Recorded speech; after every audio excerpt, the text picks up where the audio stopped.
हे friends, good morning. Actually बहुत दिनों के बाद मैं कोई वीडियो बना रहा हूँ।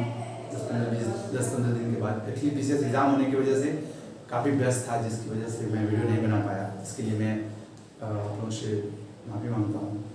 लेकिन ये वादा, इस वादे के साथ कि आज के बाद हर दूसरे दिन कोई एक नया वीडियो डालूंगा।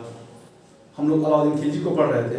अलाउद्दीन खिलजी पे 2 लेक्चर हो चुका था, ये तीसरा है। चूँकि ये बड़ा चैप्टर है तो इसको थोड़ा डिटेल में हम लोगों को पढ़ना पड़ेगा।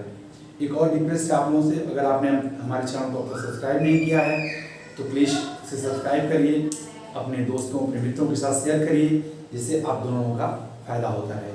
चलिए हम लोग शुरू करते हैं। अलाउद्दीन खिलजी का सैनिक व कृषि सुधार, ये मेंस का प्रश्न है और इससे बहुत सारे क्वेश्चंस प्रीलिम्स के भी आते हैं।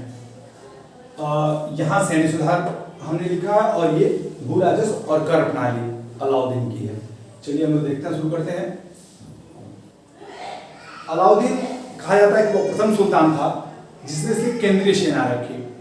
केंद्रीय सेना का आशय ये है कि सेना तो पहले भी सुल्तान के पास हुआ करती थी, लेकिन जब सुल्तान किसी अभियान पे जाता था तो वो अपने इक्तादारों की मदद लेता था। इक्तादारों की सेना भी साथ आती थी और मदद करती थी। जब तक सुल्तान स्ट्रांग रहे, मजबूत रहे, तब तक वो अपने इक्तादारों पर नियंत्रण किए। और यदि सुल्तान कमजोर हुआ तो इक्तादार उस पर सुल्तान पे हावी हो गया।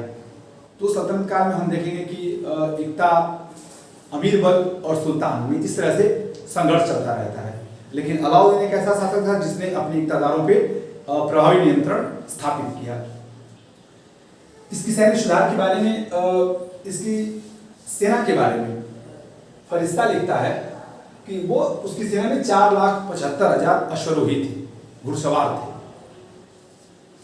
अगला ये है कि मंगोलों की तरफ से सैन्य वर्गीकरण किया। 100, 1000, 10,000 इस क्रम में उसने सेना रखी। और 10,000 की सैनिक टुकड़ी होती थी उसको तुमन कहा जाता था। ये क्वेश्चन महत्वपूर्ण है, ये कई बार आया है। इसके अलावा उसके हाथी, घोड़ा, पैदल सैनिक उसकी सेना में होते थे। और 2 बड़ी महत्वपूर्ण बात उसने की, सैनिकों का हुलिया लिखना और घोड़ों को दागने की प्रथा की शुरुआत की। ये दोनों क्वेश्चन भी कई बार पूछे गए हैं। तो अच्छा, उसने ऐसा क्यों किया? क्योंकि किसी स्ट्रांग सैनिक के बदले, किसी मजबूत सैनिक, किसी सक्षम सैनिक के बदले कोई दूसरा आदमी न चला जाए, इसलिए उसका हुलिया रखना आवश्यक था।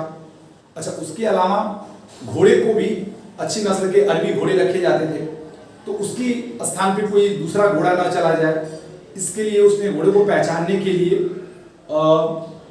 घोड़ों को दागना अर्थात शाही मुहर लगाना की प्रथा शुरू की। उसने सेना में मजबूत घोड़े रखने के लिए एक पायगा विभाग बनाया, जिसमें घोड़ों के नस्ल सुधार पे जोर दिया गया कि अच्छे नस्ल के घोड़े रहेंगे और उनका प्रबंध करना, ये सारी चीज उसने पायगा विभाग के अंतर्गत दी। उसका सबसे बड़ा सुधार था सैनिकों को नगद वेतन देना। उनको हथियार, शिक्षा, वस्त्र आदि सुल्तान की तरफ से प्राप्त होता था। अच्छा, इसके पहले क्या था? इक्तादार सैनिक रखते थे और उन सैनिकों के खर्च के लिए उनको जमीन का एक बड़ा भाग, भूभाग दे दिया जाता था। और वहां की प्रशासनिक व्यवस्था, सैनिक व्यवस्था और राजस्व, ये सारी चीजें इक्तादार देखते थे। तो जो सैनिक होते थे इक्तादार के, वो इक्तादार के प्रति समर्पित होते थे, इक्तादार के प्रति आस्थावान होते थे सुल्तान की तुलना में। लेकिन सैनिकों की आस्था अपने प्रति करने के लिए अलाउद्दीन ने उनको वर्तमान जो भारत है, जो सैनिकों को सीधे केंद्र सरकार द्वारा वेतन दिया जाता है, उस तरह की व्यवस्था लागू की। उसने केंद्र से सीधे सैनिकों को नगद वेतन देने की परंपरा शुरुआत की। निरीक्षण करके जो नियुक्त सैनिक होते थे उसको मुरत्तब कहा जाता था। मुरत्तब, ये शब्द भी कई बार पूछा गया है कि मुरत्तब का क्या आशय है। अच्छा, जो मुरत्तब होता था अर्थात एक सैनिक होता था, उस समय उसका वेतन 234 टंका होता था। टंका अर्थात चांदी का सिक्का।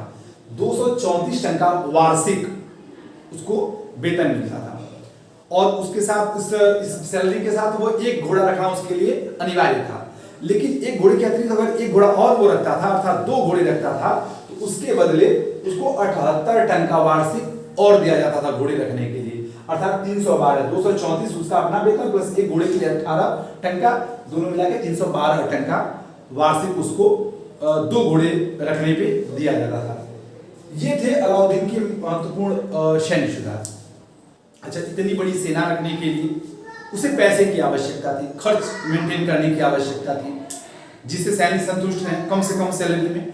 उसके लिए उसने अर्थव्यवस्था के क्षेत्र में 2 सुधार किए।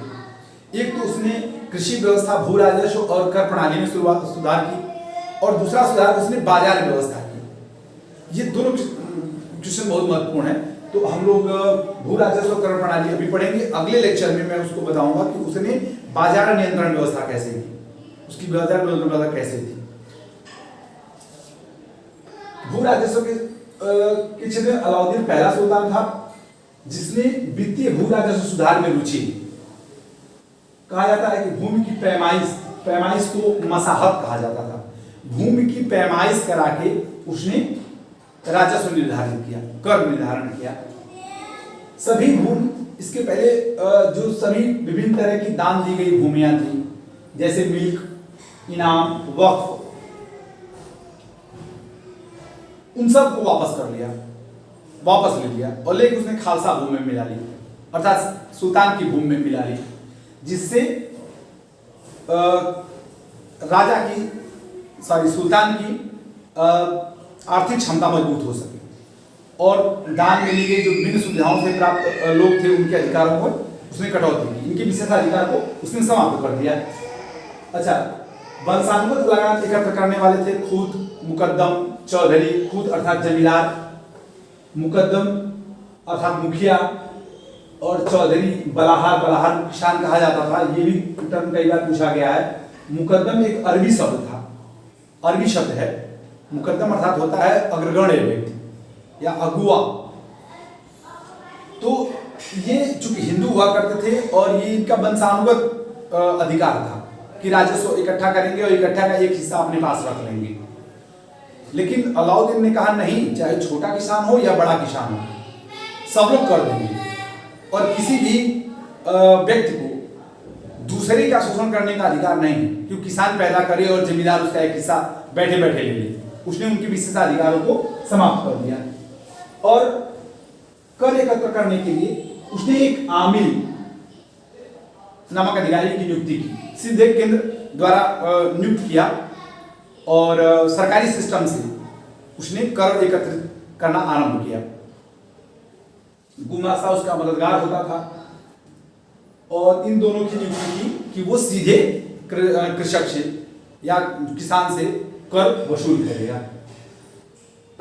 एक कमी भी आई इसकी कि जब सरकारी व्यक्ति राजस्व वसूलने लगा तो कहीं कहीं भ्रष्टाचार की शुरुआत हुई, सरकारी व्यक्तियों में भ्रष्टाचार आरंभ हुआ। लेकिन अच्छा, उसने एक विभाग दीवानी मुस्तखराज बनाई। इट्स वेरी इंपॉर्टेंट, बहुत ही महत्वपूर्ण चीज है ये दीवानी मुस्तखराज। उसने एक विभाग बनाया, कई बार पूछा गया है कि स्थापना की और इसका कार्य था राजस्व वसूली के लिए, राजस्व वसूली के लिए इसने ये विभाग बनाया। भू राजस्व अर्थात खराज इसने सबसे अधिक लिया सल्तनत काल के सभी शासकों में, सबसे अधिक 50%। अलाउद्दीन खिलजी और मोहम्मद बिन तुगलक, ये 2 ऐसे शासक हुए हैं जिन्होंने भू राजस्व अर्थात खराज का 50% लिया, आधा भाग ले लिया है। महत्वपूर्ण 4 कर हुआ करते थे, खुम्स, खराज, जजिया, जकात, ये मध्यकाल में। तो हम लोग एक एक कर के बारे में पढ़ेंगे। खराज अर्थात भूमि कर, राजस्व कर, राजस्व देना।